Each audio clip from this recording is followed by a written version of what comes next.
मूल अधिकारों को ही हम मौलिक अधिकार कहते हैं। मौलिक अधिकार अर्थात व्यक्ति के अधिकार। हमारे कुछ अधिकार हैं जिनको हमसे कोई छीन नहीं सकता और मूल अधिकार या मौलिक अधिकार कानून से परे होते हैं। मतलब इनके ऊपर किसी भी प्रकार कोई कानून कार्य नहीं करता और जब कानून कार्य नहीं करता तो सरकार भी इसको प्रतिबंध नहीं कर सकती। लेकिन कभी-कभी कुछ ऐसे मौके आ जाते हैं जब इसके ऊपर थोड़ा बहुत अंकुश सरकार के द्वारा लगाया जाता है।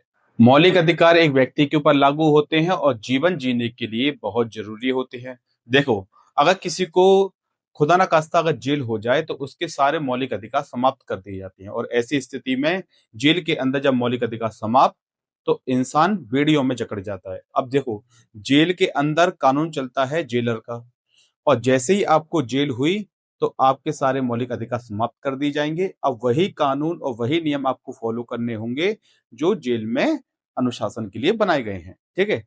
तो मौलिक अधिकार केवल आपको स्वतंत्रता देते हैं, लेकिन जब आप कोई क्राइम करते हैं और आप जेल जाते हैं तो मौलिक अधिकार स्वतः ही आपके खत्म हो जाते हैं। ठीक है? लेकिन जीवन जीने का अधिकार और कुछ धार्मिक अनुष्ठानों का अधिकार वगैरह आपके शेष रहते हैं। देखो, कानूनी अधिकार सरकार आपसे छीन सकती है, लेकिन मौलिक अधिकार आपसे सरकार नहीं छीन सकती, जैसे मैंने आपको शुरू में बताया था।